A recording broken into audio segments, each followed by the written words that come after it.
अच्छा जी, नए साल की आमद है और ऐसे में हो ये रहा है कि जहां पर लोगों की अपनी रेजोल्यूशंस होती हैं, तैयारियां होती हैं, वहीं पर ऑपोजिशन एक बार फिर से हमें मुत्तहिद दिखाई दे रही है किसी हद तक। गो के अवाम जो है वो किसी हद तक मायूस भी है, गवर्नमेंट से भी, ऑपोजिशन से भी। जी। गवर्नमेंट से इसलिए कि उन्होंने डिलीवर नहीं किया उस हद तक जिस तरह के उनके दावे थे।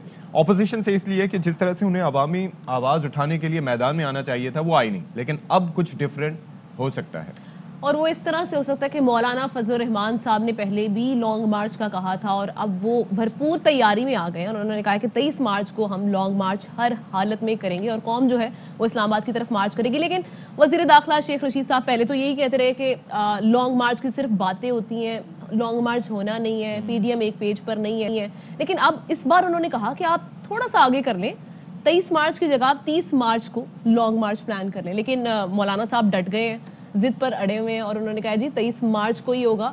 और एक और चीज़ यहाँ पर ऐड करने वाली, उन्होंने कहा कि पीपल्स पार्टी का कल उन्होंने जिक्र किया और उन्होंने कहा कि पीपल्स पार्टी और हम एक पेज में हैं, सिर्फ मसला इस्तीफों का था तो अब वो इस्तीफे वाले मुतालबे से लेकिन ये शेख रशीद साहब ने क्यों कहा था कि आप 23 को ना करें? क्योंकि 23 को एक तो वो आपको पता है 23 मार्च की एक परेड और उसकी तैयारियां भी सब चीज़ें होती हैं। अच्छा, तो दूसरा जो उन्होंने 30 मार्च का कहा, उन्होंने कहा कि थोड़ा सा आगे कर लें उसके बाद हम। लेकिन वो 14 अगस्त को जो निकला था मार्च, हाँ वो तहरीक इंसाफ का, जी, वो भी तो पाकिस्तान की आज़ादी का दिन देख ले, बस बातें होती है ना। फिर अभी मौलाना साहब क्या कह रहे हैं वो सुनते हैं। पूरी कुव्वत के साथ मार्च को कामयाब बनाए। इस्तीफे बात की जा रही थी कि हम उसके ज़रिए से फौरी तौर पर इलेक्शन हासिल कर सकें, फिर असम्बली की रुकनीत को ताकत बनाकर उनसे हुकूमत हासिल की जाए। अच्छा जी, अब हो ये रहा है कि मियां नवाज शरीफ साहब की वतन वापसी का बड़ा तज़किरा है। पहले दिसंबर से पहले की डेट दी गई थी, जावेद लतीफ़ साहब बड़े बयानबाजी कर रहे थे और उसके बाद अब ये कहा जा रहा है कि बस कुछ गिनती के ये चंद महीने रह गए हैं, आ जाएंगे। उसके साथ अयाज सादिक साहब कह रहे हैं मैं तो लंदन जाऊंगा तो लेकर ही आऊंगा। लेकिन उस पर हो ये रहा है कि अब हुकूमत ने अब यानी कि इतने अरसे बाद अब उन्होंने शहबाज शरीफ साहब के खिलाफ अदालत जाने का ऐलान कर दिया। अभी ऐलान है, फैसला नहीं हुआ। तो उस पर यह कहा जा रहा है कि जनाब चूंकि ये जमानती बने थे, इन्होंने स्टाम्प पेपर भरा था कि भाई को वापस लेके आएंगे, तो क्यों नहीं लेके आए, तो अब हम जाएंगे। शहबाज शरीफ एफिडेविट दे के भाषण दे रहे हैं। असूली तौर हाई कोर्ट को आज खुद नोटिस लेके शहबाज शरीफ को बुलाना चाहिए। हाई कोर्ट नहीं कर रही, हमें इसमें पार्टी बनना पड़ेगा। अटॉर्नी जनरल कहा है तो दरखास्त करें। लेकिन दूसरी तरफ हम ये देख रहे हैं सत्ती के जो पार्टी रहनुमा हैं मुस्लिम लीग नून के, शाहिद खाकान अब्बासी साहब साबिक वजीर आजम भी रहे, ऑब्वियसली उनकी बात की एक वर्थ है।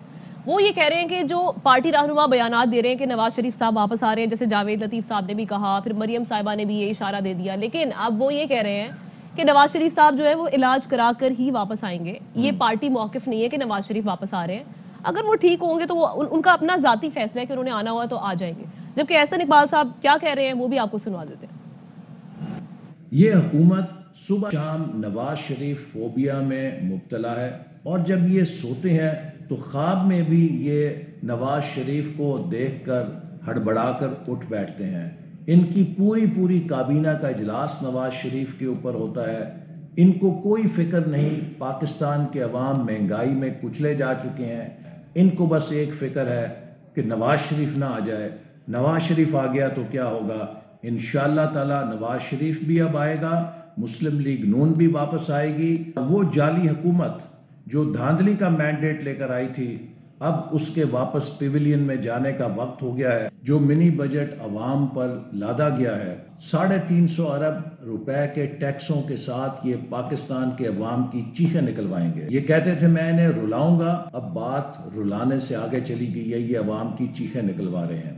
आपने खुद इजाजत दी है, अब इलाज करवा कर आएंगे। शख्सियात के बयान, जब भी इलाज मुकम्मल हुआ वापस आएंगे। ये पार्टी का मौका।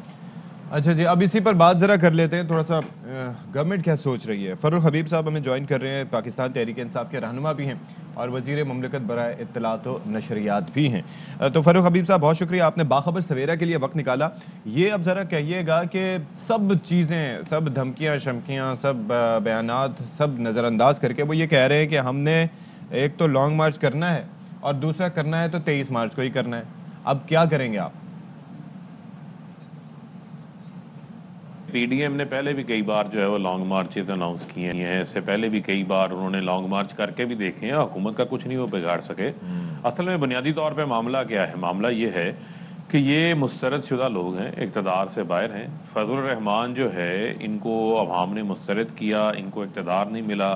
पहली बार इनको कश्मीर कमेटी की चेयरमैनी इनके पास नहीं है, वफाकी वजारतें इनके पास नहीं हैं, जो इनको पेज एंड पर्क्स मिलते थे वो आज इनके पास नहीं है। बुनियादी तौर के ऊपर इनके पास कोई अवामी एजेंडा भी मौजूद नहीं है ना। आप ये देखें कि इससे कबल इन्होंने कहा इस्तीफ़े देंगे, आज ये इस्तीफ़ों से भी पीछे हट गए, अदम एतमाद लेकर आएंगे, अदम एतमाद ये ला सके। लॉन्ग मार्चेस उन्होंने पहले भी किए हैं। बुनियादी तौर के ऊपर मुझे आप ये बताएं कि ये जितनी जमातें साथ जमा हुई हैं, इनका कोई आइडियोलॉजिकल नज़रिया साथ नहीं मिलता। हाँ, जो करप्शन के ऊपर इनका जो नज़रिया है वो एक है, लूट मार के ऊपर जो इनका नज़रिया है वो एक है, उसकी बुनियाद के ऊपर ये इकट्ठे हो जाते हैं। तो पहले भी अवाम इनके साथ नहीं निकले, अब भी अवाम इनके साथ नहीं निकलेंगे। ये जितनी मर्जी तारीखें देते रहे, हुकूमत को उससे कोई फ़र्क नहीं पड़ता। अच्छा फ़ारूक साहब, ये कहा कल मौलाना फजल रहमान साहब ने एक बड़ा ही इम्पोर्टेंट बयान दिया और वो ये कहा कि जो जनरल इलेक्शन से उसमें जिन्होंने साथ दिया था उन्होंने बल्दियाती इंतखाबात में हाथ उठा लिया, तो उन्होंने ये कहा कि वो उसमें न्यूट्रल नज़र आए हमें। इस स्टेटमेंट पे आपका क्या रद्द-ए-अमल है? फजल रहमान साहब कहते हैं कि न्यूट्रल नज़र नहीं आए। देखें, ये वो बातें हैं जो बातें मैं समझता हूँ कि इनके ऊपर किसी किस्म की ना आवाम ने पहले तवज्जो दी है ना अब तवज्जो देंगे।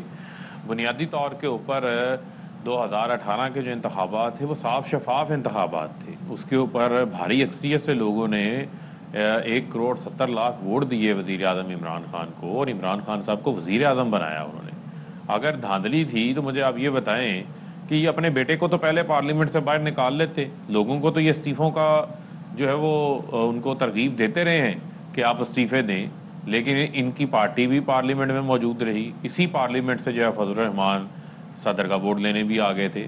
तो इनकी ये तमाम जो बातें हैं, ये बातें सिर्फ बातें ही हैं, इसके अंदर किसी किस्म की ना कोई हकीकत है ना कोई सच्चाई है। अच्छा, वो तो ये कह रहे हैं हुकूमत से और पार्लियामान से उनको अपने बेटे को निकाल लेना चाहिए। वो तो ये कह रहे थे कि भाई इसी पार्लियामान में रहते हुए वो हुकूमत को गिरा सकते हैं। क्यों हैं वो इतने बाएतमाद? देखें कितना बड़ा यू टर्न है फजल रहमान साहब के बारे में, जो कहते थे पार्लियामेंट जो है वो जाली है, पार्लियामेंट लेजिटिमेट नहीं है, इस्तीफे दो। अब वो कहते हैं हम पार्लियामेंट के अंदर रहकर जो है वो हुकूमत को फारिग करेंगे। तो ये अपोजिशन जो है ये खुद कन्फ्यूजन का शिकार है। और पहले भी पीडीएम तितर बितर हो गई, आर और पार वाले जो है वो खवार होते फिर रहे हैं। मछली जो है वो पानी के बगैर ज़िंदा नहीं रह सकती, ये इक़्तिदार के बगैर ज़िंदा नहीं रह सकते। इक़्तिदार की खातिर जो है इन्होंने मुल्क के इदारों को खोखला किया, लूट मार की, करप्शन की।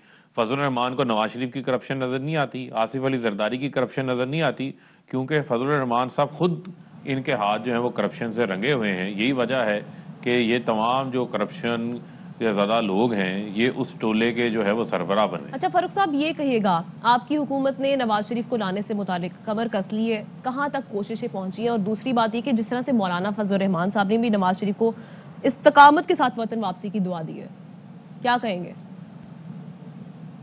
नवाज शरीफ मैं कहता हूँ कि कल की बजाय आज वापस आएँ। अदालत ने उनको इश्तिहारी करार दिया है, वो अब्सकॉन्डर हैं, वो ला जो है वो सारी ज़िंदगी के लिए नाअहल हैं। उनको नैब अदालत से 10 साल की सज़ा हुई, इलाज करवाने का कह के गए थे। शहबाज शरीफ ने 50 रुपये के स्टाम्प पेपर पर गारंटी दी थी।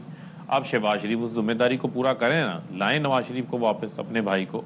जहाँ तक रह गई बात हुकूमत की सतह के ऊपर, हुकूमत हर मुमकिन कोशिश कर रही है इनको वापस लाएं जिन्होंने लूट मार की है। अवाम ये चाहती है कि वो जेलों में हो, क्योंकि उनका जो असल जो लूट मार की जो सज़ा है जो करप्शन की बुनियाद के ऊपर, वो जेल है, और लूटा हुआ पैसा भी अवाम को वापस मिलना चाहिए। अच्छा, पहले तो वो इनकारी थे, आपने कोशिशें कर ली, लेकिन शहबाज शरीफ साहब ज़ाहिर है कि उस वक्त उनके खिलाफ कार्रवाई नहीं की गई और नवाज शरीफ साहब ने आने से इनकार कर दिया। बरतानवी हुकूमत ने भी हाथ उठा लिए। अब जबकि शहबाज शरीफ साहब और पूरी पार्टी कह रही है कि नवाज शरीफ साहब वापस आ रहे हैं, तो अब आप शहबाज शरीफ साहब के खिलाफ अदालत में जा रहे हैं, ये क्या मामला है? क्या कार्रवाई करेंगे? शहबाज शरीफ ने गारंटी तो अदालत को दी थी ना, तो हम उसी अदालत का दरवाज़ा खटखटाएंगे। हमने तो 8 अरब का श्योरिटी बॉन्ड मांगा था, उसी को चैलेंज इन्होंने अदालत पे किया था। अदालत के हुक्म पर उस स्टाम्प पेपर की बुनियाद के ऊपर इनको बाहर जाने दिया गया था। तो हम बिल्कुल लाहौर हाई कोर्ट में जाएंगे और वहाँ जाकर अदालत से के सामने ये अपना मौक़िफ़ रखेंगे कि शहबाज शरीफ ने जो स्टाम्प पेपर जमा करवाया था, नवाज शरीफ को मुल्क से गए 2 साल हो गए, अब तक उनका कोई इलाज ही नहीं हुआ और एक इंजेक्शन नहीं उनको लगा। और वहाँ से बैठकर जो है वो कभी मुल्क के इदारों के खिलाफ बातें करते हैं, कभी मुल्क दुश्मनों के साथ मुलाकातें करते हैं। यही सिलसिला जो है वो उनका जारी है। फरूक हबीब साहब मेरे साथ थे और बहुत शुक्रिया, तमाम तर सूरत हाल पे वो बात करते हैं। अच्छा सती, सवाल ये कि जब पहले पाकिस्तान तहरीक इंसाफ को या हुकूमत को याद क्यों नहीं आया कि नवाज शरीफ साहब अभी तक वापस नहीं आए, लेकिन जैसे उन्होंने ऐलान किया, जो आपने अभी सवाल उठाया, जैसे उन्होंने ऐलान किया तो ऐसे क्या सूझी कि जी अब फौरी तौर पे हम कोशिशें भी तेज कर लेते हैं, अदालत से भी रुजू कर लेते हैं कि गारंटर जो है वो अभी तक ला नहीं सके। ज़ाहिर ये लग रहा है, ज़ाहिर है कि जो उनके जवाबात हैं या जो ऑपोजिशन भी सोच रही है वो ये है कि उस वक्त उनके फेवर में था कि नवाज शरीफ साहब मंजर आम से हट जाएं, और अब उनके फेवर में अब भी यही है कि वो वहीं पे रहें, क्योंकि वापस आएंगे तो हो सकता है, उन्हें लगता है कि चूंकि अब आप देख लें कि इलेक्शंस हुए, जो कैंटोनमेंट के इलेक्शंस हुए या लोकल बॉडीज़ के इलेक्शन हुए, तो अपोजिशन एक तरह से सर्च कर रही है। मौलाना साहब ने बड़ा गेन किया है, तो नून लीग भी ज़मनी इलेक्शन में खासा गेन किया नून लीग ने। अच्छा, मुझे एक और चीज़ भी लगती है, वो ये कि जवाबुल जवाब है, लाइक उनकी तरफ से भी बयानात दिए जा रहे हैं, तो इनसे भी जो दिफा किया जा रहा है वो बयानात से किया जा रहा है। सही है। बहरहाल और भी मामलात हैं जी। आज जनवरी का आगाज हो गया और देखें बहुत सी चीजें, हमारा शो भी आज से शुरू हुआ क्योंकि पीर का दिन है। हाँ जी, और भी दुख हैं जमाने में सियासत के सिवा।